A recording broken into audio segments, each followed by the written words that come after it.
Hello dear student, welcome to my YouTube channel. तो आज हम लोग देखने वाले हैं बिहार बोर्ड क्लास 9th का जो हम लोग सामाजिक विज्ञान का ओरिजिनल क्वेश्चन पेपर देखेंगे। जी हाँ दोस्तों, अगर आप क्लास 9th में हैं और 2025 में जो है आपका फाइनल परीक्षा है तो ये वीडियो आपके लिए है। देखिए यहाँ से जो आपका कोड है उसको हटा दिया गया है क्योंकि ये ओरिजिनल क्वेश्चन पेपर है। जी हाँ दोस्तों, ये ओरिजिनल क्वेश्चन पेपर है। अगर आपको हम कोड दे देंगे तो फिर फंसने की संभावना रहती है, ठीक है। और ये आपका सामाजिक विज्ञान का ओरिजिनल क्वेश्चन पेपर है। जी हाँ दोस्तों, सोशल साइंस का जो है ओरिजिनल क्वेश्चन पेपर है और आपको जो है बिल्कुल 80 का 80 ऑब्जेक्टिव करवाएंगे। जी हाँ दोस्तों, 80 का 80 ऑब्जेक्टिव कराएंगे और आप एग्जाम में बिल्कुल फोड़ के आएंगे और आपका जो विषय कोड रहेगा वो 111 रहेगा। तो चलिए स्टार्ट करते हैं।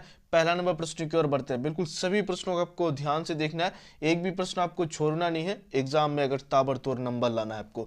चलिए पहला नंबर प्रश्न की ओर बढ़ते हैं। उससे पहले बता दें, आप अगर हमारे यूट्यूब चैनल पर नए हैं तो सब्सक्राइब करके बेल आइकन के बटन को दबा दीजिए ताकि हमारा आने वाला वीडियो का नोटिफिकेशन सबसे पहले आप तक पहुंचे, ठीक है। और भी सब्जेक्ट का आपको जो है जल्दी से जल्दी आपको हम ओरिजिनल क्वेश्चन पेपर दे देंगे और आप बिल्कुल फुल मार्क्स लेके आएंगे। सब्जेक्टिव भी आपको हम करवाएंगे, एक भी नंबर आपका कटेगा नहीं और एग्जाम में आप बिल्कुल गर्दा मचाने वाले हैं। तो चलिए पहला नंबर प्रश्न की ओर बढ़ते हैं। बिल्कुल सभी प्रश्नों को आपको ध्यान से देखना है। देखिए आपको तो उत्तर 40 प्रश्न का ही उत्तर देना है, लेकिन आपको जो है हम इस वीडियो में 80 प्रश्न का उत्तर करवाएंगे। जी हाँ दोस्तों, 80 के 80 प्रश्न का उत्तर करवाएंगे और आप बिल्कुल सटीक उत्तर करवाएंगे, ठीक है।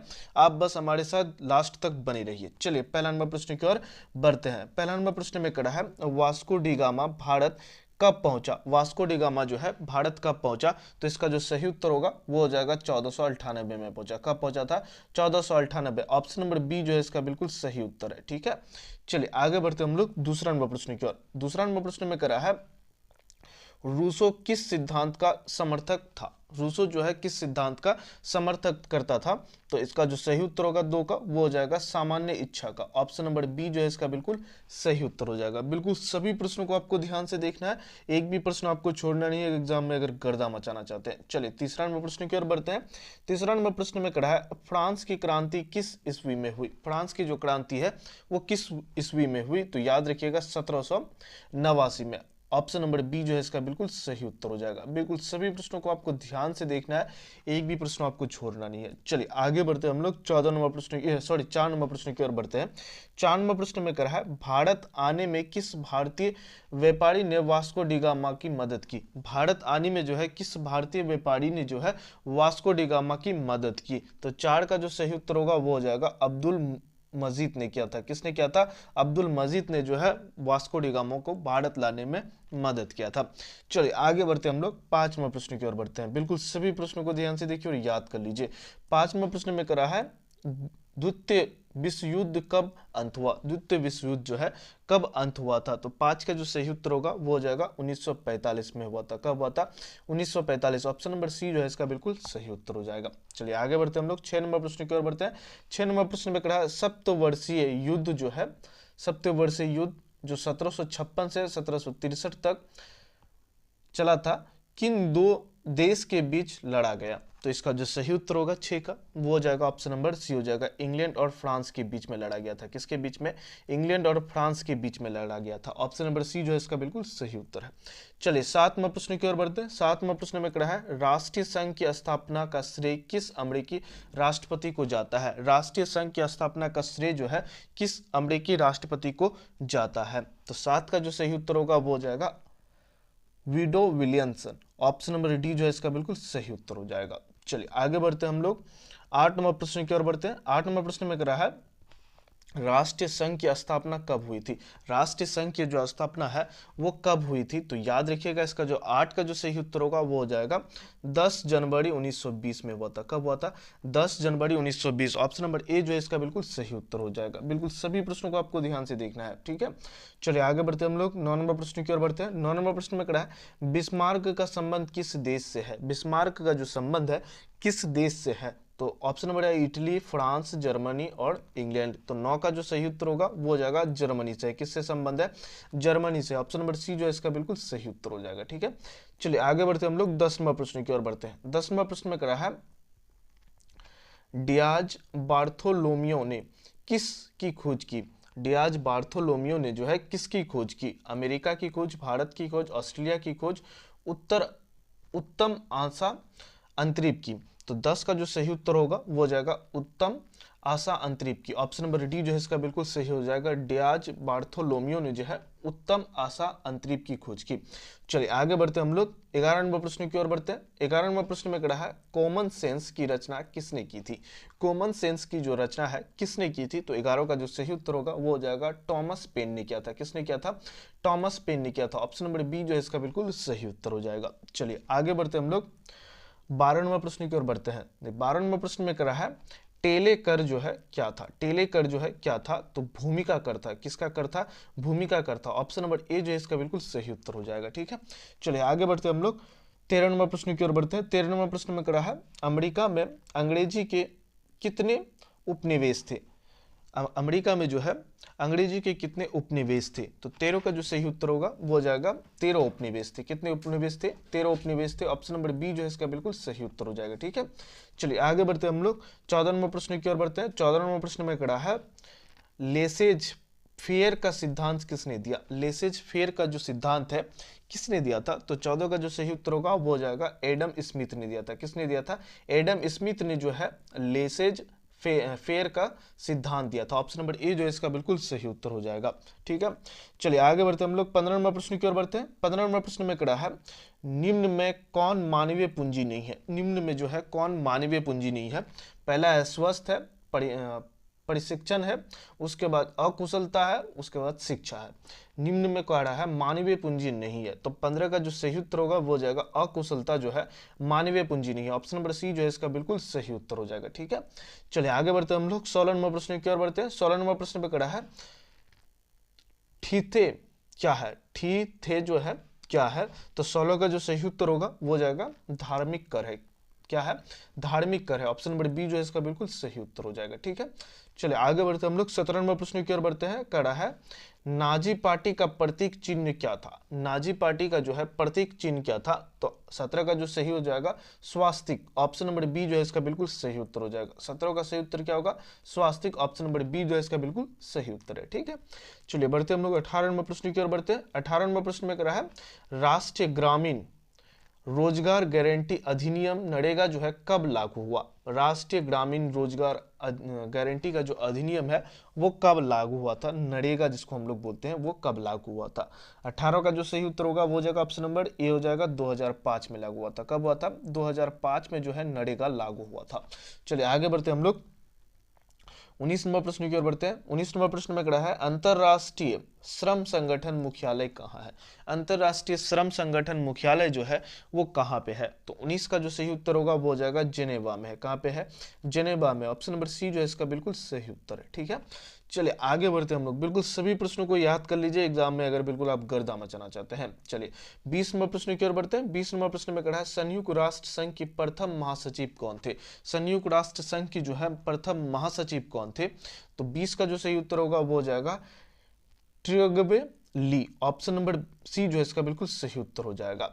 चलिए आगे बढ़ते हम लोग 21 नंबर प्रश्न की ओर बढ़ते हैं। 21 नंबर प्रश्न में कड़ा है किसी राज्य में राज्यपाल की नियुक्ति कौन करता है। किसी राज्य में जो है राज्यपाल का नियुक्ति कौन करता है, प्रधानमंत्री, चुनाव आयुक्त, मुख्यमंत्री या राष्ट्रपति। तो इसका जो सही उत्तर होगा वो हो जाएगा ऑप्शन नंबर बी हो जाएगा राष्ट्रपति करता है। कौन करता है, राष्ट्रपति जो है किसी राज्य में राज्यपाल की नियुक्ति करता है। तो ऑप्शन नंबर बी जो है इसका बिल्कुल सही उत्तर है। ठीक है, चलिए बढ़ते हैं हम लोग 22 नंबर प्रश्न की ओर बढ़ते हैं। 22 नंबर प्रश्न में कड़ा है उत्तर बिहार के उत्तर पश्चिम किनारे पर हिमालय की कौन सी श्रेणी है। बिहार के जो है उत्तर पश्चिम किनारे पर जो है हिमालय की कौन सी श्रेणी है, तो 22 का जो सही उत्तर होगा वो हो जाएगा ऑप्शन नंबर बी हो जाएगा शिवालिक। ऑप्शन नंबर बी जो है इसका बिल्कुल सही उत्तर हो जाएगा शिवालिक। ठीक है, चलिए आगे बढ़ते हैं हम लोग 23 नंबर प्रश्न की ओर बढ़ते हैं। 23 नंबर प्रश्न में कड़ा है तिब्बत में ब्रह्मपुत्र नदी का क्या नाम है। तिब्बत में जो है ब्रह्मपुत्र नदी का जो है क्या नाम है, यमुना नाम है, सांगपो नाम है, मेकांग नाम है या सिंधु नाम है। तो याद रखिएगा सांगपो जो है तिब्बत में ब्रह्मपुत्र नदी को कहा जाता है। तो ऑप्शन नंबर बी जो है इसका बिल्कुल सही उत्तर हो जाएगा 23 का। ठीक, आगे बढ़ते हम लोग 24 नंबर प्रश्न की ओर बढ़ते हैं। कड़ा है तिब्बत नदी सांगपो किस राज्य से होकर भारत में प्रवेश करती है? तो 24 का जो सही उत्तर होगा वो हो जाएगा अरुणाचल से होकर प्रवेश करती है। कहां से? अरुणाचल से प्रवेश करती है। ऑप्शन नंबर ए जो है इसका बिल्कुल सही उत्तर हो जाएगा। ठीक है, चलिए आगे बढ़ते हैं हम लोग 25वां प्रश्न की ओर बढ़ते हैं। 25वां प्रश्न में करा है श्रेयान झील कहाँ स्थित है? श्रेयान झील जो है कहाँ पे स्थित है? तो इसका जो 25 का जो सही उत्तर होगा वो हो जाएगा ऑप्शन नंबर डी हो जाएगा, पश्चिम चंपारण में स्थित है। ठीक है, चलिए आगे बढ़ते हैं हम लोग 26 नंबर प्रश्न की ओर बढ़ते हैं। 26 नंबर प्रश्न में करा है कौन सी नदी भ्रंश घाटी से होकर बहती है? कौन सी नदी जो है वो भ्रंश घाटी से होकर बहती है? तो 26 का जो सही उत्तर हो जाएगा वो हो जाएगा नर्मदा जो है वो भ्रंश घाटी से होकर के बहती है। ऑप्शन नंबर सी जो है इसका बिल्कुल सही उत्तर हो जाएगा। ठीक है, चलिए आगे बढ़ते हैं हम लोग 27वां प्रश्न की ओर बढ़ते हैं। 27वां प्रश्न में करा है भूटान की राजधानी कहाँ है? तो भूटान की जो राजधानी है वो थिम्पू है। कहाँ है? थिम्पू। ऑप्शन नंबर सी जो है इसका बिल्कुल सही उत्तर हो जाएगा। ठीक, भूटान की राजधानी कहाँ है?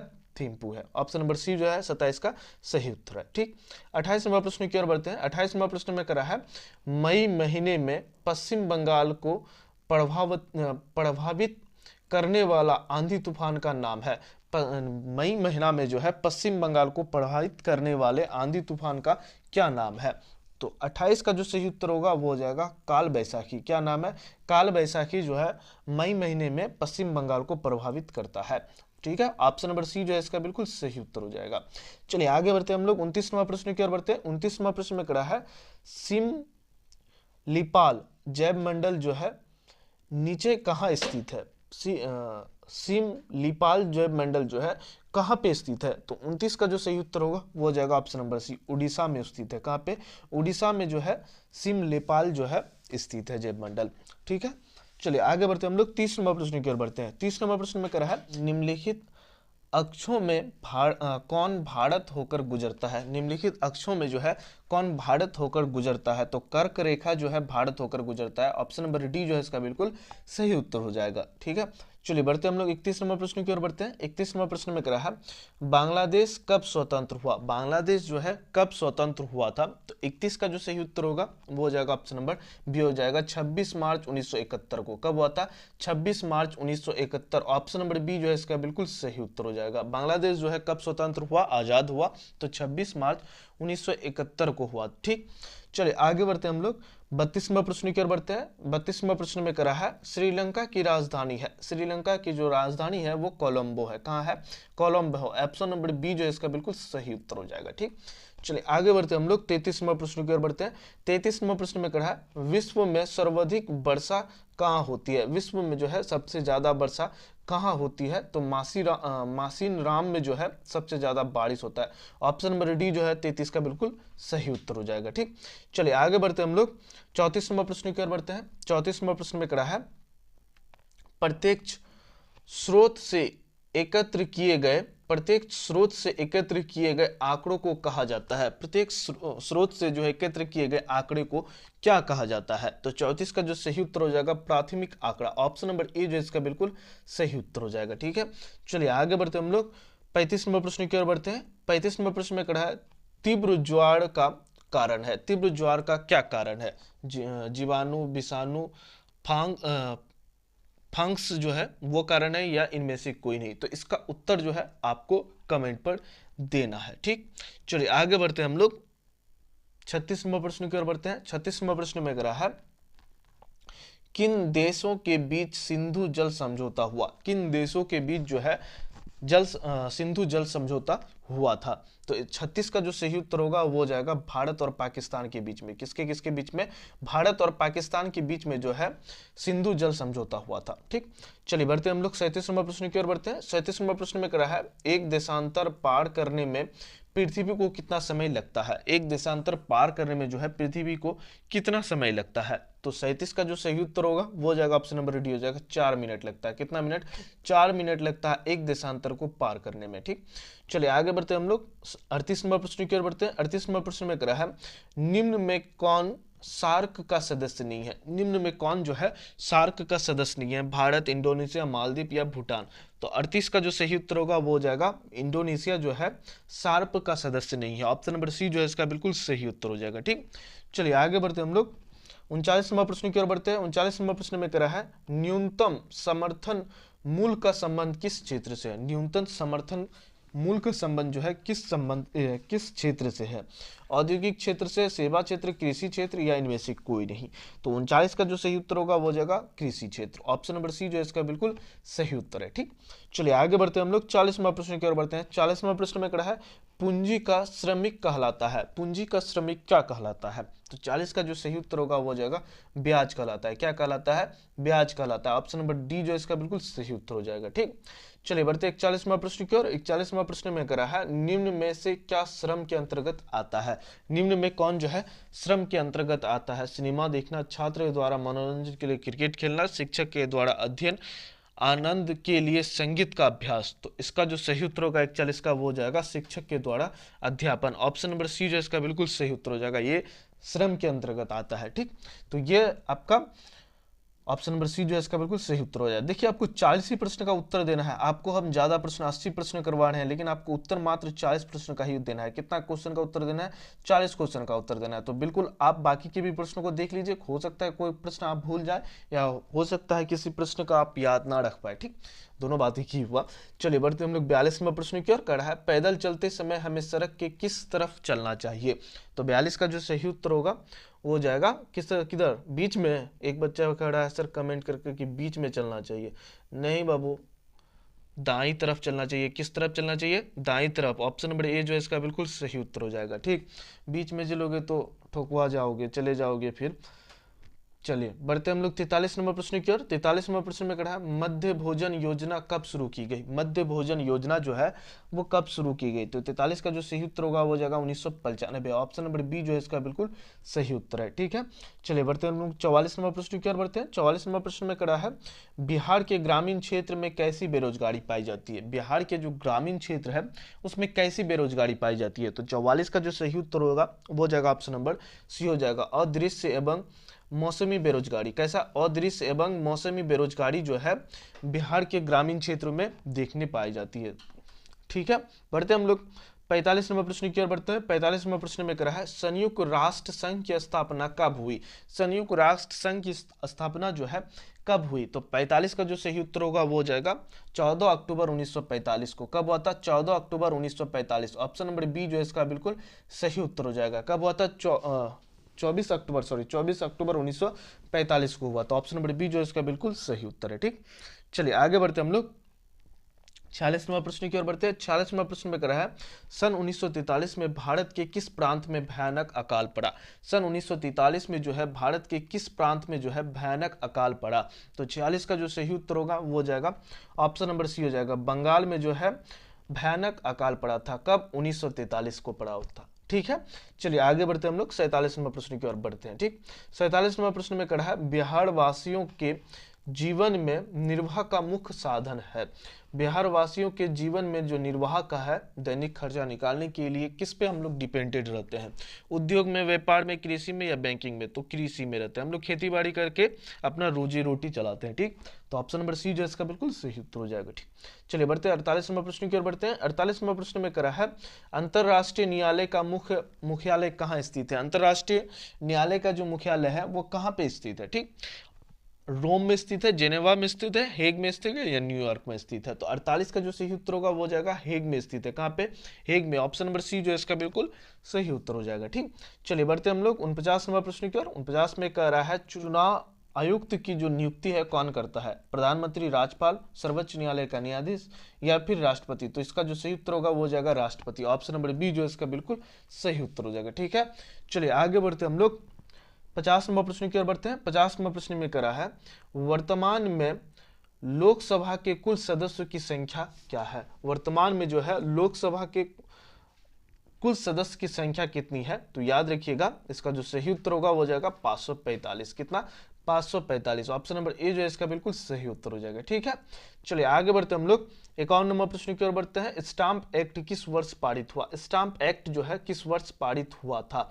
तो 51 का जो सही उत्तर होगा वो जाएगा ऑप्शन नंबर सी हो जाएगा 1765 में हुआ था। कब, 1765 में जो है एक स्टाम्प एक्ट पारित हुआ था। ठीक, चलिए बढ़ते हम लोग 52वें प्रश्न की ओर बढ़ते हैं। 52वें प्रश्न में कह रहा है निम्न में से कौन अस्थायी सदन है। निम्न में कौन जो है अस्थायी सदन है। तो विधानसभा, विधान परिषद, लोकसभा, इनमें से कोई नहीं जो है अस्थायी सदन है। ऑप्शन नंबर डी जो है इसका बिल्कुल सही उत्तर हो जाएगा। ठीक, चलिए बढ़ते हैं हम लोग 53 नंबर प्रश्न की ओर बढ़ते हैं। कर रहा है निम्न में से किसकी स्थापना 26 जनवरी 1950 को हुई। देखिए 26 जनवरी नहीं होगा, 25 जनवरी को हुआ था। किस कब हुआ था? 25 जनवरी को जो है 1950 को जो है किसका ये हुआ था? तो याद रखिएगा चुनाव आयोग का जो है गठन हुआ था, स्थापना हुआ था। ऑप्शन नंबर बी जो है इसका बिल्कुल सही उत्तर हो जाएगा। यहाँ 26 की जगह 25 होगा। ठीक है, ये चीज याद रखिएगा। चलिए आगे बढ़ते हम लोग 54 नंबर प्रश्न की ओर बढ़ते हैं। 54 नंबर प्रश्न में कहा है ब्रह्मपुत्र नदी को बांग्लादेश में किसके नाम से जाना जाता है? ब्रह्मपुत्र नदी को जो है बांग्लादेश में किसके नाम से जाना जाता है? तो याद रखिएगा जमुना के नाम से जाना जाता है। ठीक है, और गंगा को पद्मा के नाम से, और दोनों के मिलन को जो है मेघना कहा जाता है। ठीक, चलिए आगे बढ़ते हम लोग 55 नंबर प्रश्न की ओर बढ़ते हैं। 55 नंबर प्रश्न में कहा है मौलिक अधिकारों के रक्षक के रूप में कार्य करता है। मौलिक अधिकार के रक्षक के रूप में कौन कार्य करता है? राष्ट्रपति कार्य करता है, प्रधानमंत्री, सर्वोच्च न्यायालय, सर्वोच्च न्यायालय तथा उच्च न्यायालय। तो 55 का जो सही उत्तर होगा वो जगह ऑप्शन नंबर सर्वोच्च न्यायालय जो है मौलिक अधिकारों के रक्षक के रूप में जाना जाता है या कार्य करता है। ठीक है, चलिए आगे बढ़ते हम लोग 56 नंबर प्रश्न की ओर बढ़ते हैं। 56 नंबर प्रश्न में कहा है जनरल यारू जेलेस्की कहाँ का शासक था? जनरल यारू जेलेस्की जो है कहाँ का शासक था? तो 56 का जो सही उत्तर होगा वो जाएगा पोलैंड का शासक था। कहाँ का? पोलैंड का शासक जो है यारोलुस्की जो है वो पोलैंड का शासक था। ठीक, चलिए आगे बढ़ते हम लोग 57 नंबर प्रश्न की ओर बढ़ते हैं। 57 नंबर प्रश्न में कह रहा है सोवियत संघ का विघटन कब हुआ? सोवियत संघ का जो विघटन है वो कब हुआ था? तो 57 का जो सही उत्तर होगा वो जगह ऑप्शन नंबर बी हो जाएगा। 1991 में हुआ था। कब? 1991 में हुआ था। ऑप्शन नंबर बी जो है इसका बिल्कुल सही उत्तर हो जाएगा। ठीक, चलिए आगे बढ़ते हम लोग 58 नंबर प्रश्न की ओर बढ़ते हैं। कह रहा है नोबेल शांति पुरस्कार प्राप्त आंग सान सू की किस देश से है? नोबेल शांति पुरस्कार जो प्राप्त आंग सान सू की जो है किस देश से है? तो 58 का जो सही उत्तर होगा वो जाएगा म्यांमार से है। कहाँ के? म्यांमार के थे। ऑप्शन नंबर डी जो है इसका बिल्कुल सही उत्तर हो जाएगा। ठीक, चलिए आगे बढ़ते हम लोग 59 नंबर प्रश्न की ओर बढ़ते हैं। 59 नंबर प्रश्न में कहा है भारत में वोट देने की न्यूनतम उम्र सीमा क्या है? भारत में जो है वोट देने की न्यूनतम उम्र सीमा जो है क्या है? तो 59 का जो सही उत्तर होगा वो जाएगा 18 वर्ष। कितना वर्ष? 18 वर्ष जो है भारत में वोट देने की न्यूनतम सीमा है। ठीक है, चलिए आगे बढ़ते हम लोग 60 नंबर प्रश्न की ओर बढ़ते हैं। 60 नंबर प्रश्न में कहा है निम्न में से कौन प्राकृतिक आपदा है? निम्न में कौन जो है प्राकृतिक आपदा है? तो 60 का जो सही उत्तर होगा बाढ़ जो है वो प्राकृतिक आपदा है। ऑप्शन नंबर सी जो है इसका बिल्कुल सही उत्तर हो जाएगा। ठीक, चलिए बढ़ते हम लोग 61 नंबर प्रश्न की ओर बढ़ते हैं। 61 नंबर प्रश्न में कहा है किस संवैधानिक संशोधन द्वारा भारत को धर्मनिरपेक्ष घोषित किया गया? किस संवैधानिक संशोधन के द्वारा जो है भारत को धर्मनिरपेक्ष घोषित किया? 42वां, 44वां, 52वां या 56वां? तो 61 का जो सही उत्तर होगा हो जाएगा 42वां संशोधन के द्वारा जो है भारत को धर्मनिरपेक्ष राज्य घोषित कर दिया गया। ऑप्शन नंबर ए जो है इसका बिल्कुल सही उत्तर हो जाएगा। ठीक, चलिए बढ़ते हैं हम लोग 62 नंबर प्रश्न की ओर बढ़ते हैं। 62 नंबर प्रश्न में कह रहा है निम्न में से कौन सी न्यायपालिका का हिस्सा है? निम्न में कौन जो है न्यायपालिका का हिस्सा है? न्यायाधीश, गृह मंत्रालय सचिव या गृह मंत्री या पुलिस महानिदेशक? तो इसका जो सही उत्तर हो जाएगा 62 का वो जाएगा ऑप्शन नंबर ए हो जाएगा। न्यायाधीश जो है न्यायपालिका का हिस्सा है। ऑप्शन नंबर ए जो है इसका बिल्कुल सही उत्तर हो जाएगा। ठीक, बढ़ते हैं 63 नंबर प्रश्न की ओर। कह रहा है जो व्यक्ति व्यवसाय में जोखिम का वहन करता है उसे कहते हैं। जो व्यक्ति जो है व्यवसाय मतलब बिजनेस में जो है जोखिम का वहन करता है उसे क्या कहते हैं? तो 63 का जो सही उत्तर हो जाएगा प्रबंधक कहते हैं। क्या कहते हैं? प्रबंधक कहते हैं। ऑप्शन नंबर ए जो है इसका बिल्कुल सही उत्तर हो जाएगा। ठीक, चलिए आगे बढ़ते हैं हम लोग मैनेजर उसको इंग्लिश में कहते हैं। ठीक, 64 नंबर प्रश्न की ओर बढ़ते हैं। कह रहा भारत में सूचना का अधिकार अधिनियम किस वर्ष लागू किया? ये 2000 बोल रहे हैं। ये जो है क्वेश्चन 10th में भी पूछता है भारत में सूचना का अधिकार अधिनियम किस वर्ष लागू किया? तो याद रखिएगा 2005 में लागू किया था। कब लागू किया था? 2005 में लागू किया था। हम पढ़ा करके सब क्वेश्चन को याद हो गया हमको 10th का। ठीक है, चलिए बढ़ते हम लोग 65 नंबर प्रश्न की ओर बढ़ते हैं। 65 नंबर प्रश्न में कहा है भारत में विधानसभा का कार्यकाल है। भारत में जो विधानसभा का कार्यकाल कितना वर्ष का होता है? तो याद रखिएगा 5 वर्ष का होता है। कितना वर्ष का होता है? 5 वर्ष का जो है विधानसभा का कार्यकाल होता है। ठीक, चलिए बढ़ते हम लोग 66 नंबर प्रश्न की ओर बढ़ते हैं। 66 नंबर प्रश्न में कहा है द्वितीय स्टेट में कौन आते थे? द्वितीय स्टेट में जो है कौन आते थे? तो 66 का जो सही उत्तर होगा वो हो जाएगा ऑप्शन नंबर डी हो जाएगा। कुलीन वर्ग जो है द्वितीय स्टेट में आते थे। ऑप्शन नंबर डी जो है इसका बिल्कुल सही उत्तर है। ठीक, चलिए बढ़ते हैं हम लोग 67 नंबर प्रश्न की ओर बढ़ते हैं। 67 नंबर प्रश्न में कर रहा है कल्पक्कम जो है परमाणु ऊर्जा केंद्र कहाँ अवस्थित है, कहाँ पे स्थित है। तो 67 का जो सही उत्तर होगा वो हो जाएगा ऑप्शन नंबर ए हो जाएगा, चेन्नई में स्थित है। कहाँ पे, चेन्नई में। ऑप्शन नंबर ए जो है इसका बिल्कुल सही उत्तर हो जाएगा। ठीक, चलिए बढ़ते हैं हम लोग 68 नंबर प्रश्न की ओर बढ़ते हैं। कह रहा है भारत में सर्वाधिक साक्षरता दर किस राज्य की है। भारत में जो है साक्षरता दर जो है किस राज्य की है, पश्चिम बंगाल, महाराष्ट्र, केरल या गुजरात। तो केरल का है। ऑप्शन नंबर सी जो है इसका बिल्कुल सही उत्तर हो जाएगा। ठीक, चलिए बढ़ते हैं हम लोग आगे देखते हैं। कह रहा है त्रिकूट समझौता में कौन देश शामिल थे। त्रिकूट समझौता में जो है कौन देश शामिल थे। तो इसका जो सही उत्तर होगा वो जगह जर्मनी, ऑस्ट्रेलिया और इटली शामिल थे। कौन कौन थे, जर्मनी, ऑस्ट्रेलिया और इटली जो है शामिल थे। चलिए बढ़ते हैं हम लोग 70 नंबर प्रश्न की ओर बढ़ते हैं। 70 नंबर प्रश्न में कह रहा है निम्न में कौन शक्तिशालीन कृषि से संबंधित है। निम्न में कौन जो है शक्तिशालीन कृषि से संबंधित है। तो ऑप्शन है आपका भदई, खड़ी फसल, रबी फसल या गर्मा। तो 70 का जो सही उत्तर होगा वो हो जाएगा रबी फसल। ऑप्शन नंबर सी जो है इसका बिल्कुल सही उत्तर हो जाएगा। ठीक, चलिए आगे बढ़ते हैं हम लोग 71 नंबर प्रश्न की ओर बढ़ते हैं। 71 नंबर प्रश्न में कह रहा है भारतीय संविधान की प्रारूप समिति के अध्यक्ष कौन थे। भारतीय संविधान की प्रारूप समिति के जो अध्यक्ष थे कौन थे। तो 71 का जो सही उत्तर होगा वो हो जाएगा ऑप्शन नंबर बी हो जाएगा। कौन थे, डॉक्टर भीमराव अंबेडकर जो है भारतीय समिति अध्यक्ष के प्रारूप थे। ऑप्शन नंबर बी जो है इसका बिल्कुल सही उत्तर है। ठीक है, चलिए बढ़ते हैं हम लोग 72 नंबर प्रश्न की ओर बढ़ते हैं। 72 नंबर प्रश्न में कह रहा है भारत द्वारा प्रथम परमाणु परीक्षण कहाँ किया गया। तो पोखरण में परमाणु प्रथम परीक्षण जो है किया गया था। ऑप्शन नंबर बी जो है इसका बिल्कुल सही उत्तर हो जाएगा। ठीक, चलिए बढ़ते हैं हम लोग 73 नंबर प्रश्न की ओर बढ़ते हैं। 73 नंबर प्रश्न में कह रहा है निम्न में फ्लैग का वाहक कौन है। निम्न में कौन जो है फ्लैग का वाहक है। तो 73 का जो सही उत्तर होगा वो जाएगा ऑप्शन नंबर सी हो जाएगा, चूहा जो है फ्लैग का वाहक है। ऑप्शन नंबर सी जो है इसका बिल्कुल सही उत्तर है। ठीक, चलिए बढ़ते हैं हम लोग 74 नंबर प्रश्न की ओर बढ़ते हैं। करा 2001 की जनगणना के अनुसार वह व्यक्ति साक्षर है जो अपने नाम को, अपना नाम लिख और पढ़ सके, किसी भाषा को लिख सके, 7 वर्ष या उससे अधिक उम्र हो और समझ कर लिख पढ़ सके। इनमें से कोई नहीं। तो 74 का जो सही उत्तर होगा वो अपना नाम लिख सके और पढ़ सके। ऑप्शन नंबर ए जो है इसका बिल्कुल वो आपको साक्षरता लिस्ट में आ गया। ठीक है, ए जो है इसका बिल्कुल सही उत्तर है। चलिए बढ़ते हैं हम लोग 75 नंबर प्रश्न की ओर बढ़ते हैं।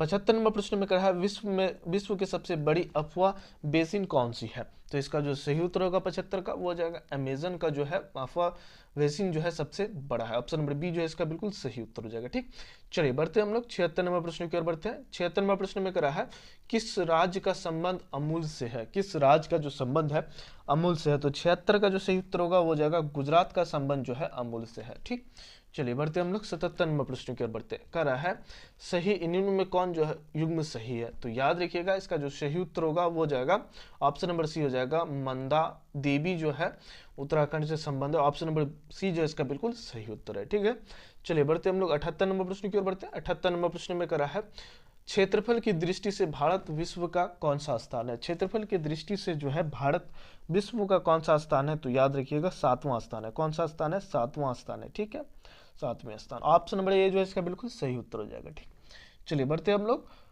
आगे देखते हैं। कर है निम्न में से कौन सी रेखा भारत को लगभग 2 भागों में बराबर भागों में बांटती है। तो इसका जो सही उत्तर होगा कर्क रेखा जो है भारत को 2 बराबर भागों में बांटती है। ऑप्शन नंबर बी जो है इसका बिल्कुल सही उत्तर हो जाएगा। कौन सी रेखा जो है भारत से होकर गुजरती है। तो कर्क रेखा याद रखिएगा। ठीक है, उसके बाद आगे बढ़ते हम लोग 80 नंबर प्रश्न की ओर बढ़ते हैं। कह रहा है जनसंख्या की गुणवत्ता निर्भर करती है साक्षरता दर पर, स्वास्थ्य पर, कुशलता पर, इनमें से सभी। तो इसका जो सही उत्तर होगा वो हो जाएगा ऑप्शन नंबर डी, इनमें से सभी हो जाएगा। ठीक, तो ये था आपका 80 प्रश्न आपको हम करवा दिए। इसी तरह से आपको हम बाकी सब्जेक्ट का भी करवाएंगे। तो बिल्कुल आप हमारे साथ जुड़ कर रहिए, चैनल को सब्सक्राइब करके रखिए, तभी तो आप 10th में बिल्कुल 2026 में आप गर्दा मचाने वाले हैं। एक भी प्रश्न आप छोड़ के नहीं आएंगे। 2026 का जो 10th का एग्जाम देंगे आप बिल्कुल गर्दा मचा के आएंगे। एक भी प्रश्न आप छोड़ के नहीं आएंगे। तो फिर मिलते हैं हम लोग नेक्स्ट वीडियो में लेकर के, तब तक लेते हैं जय हिंद।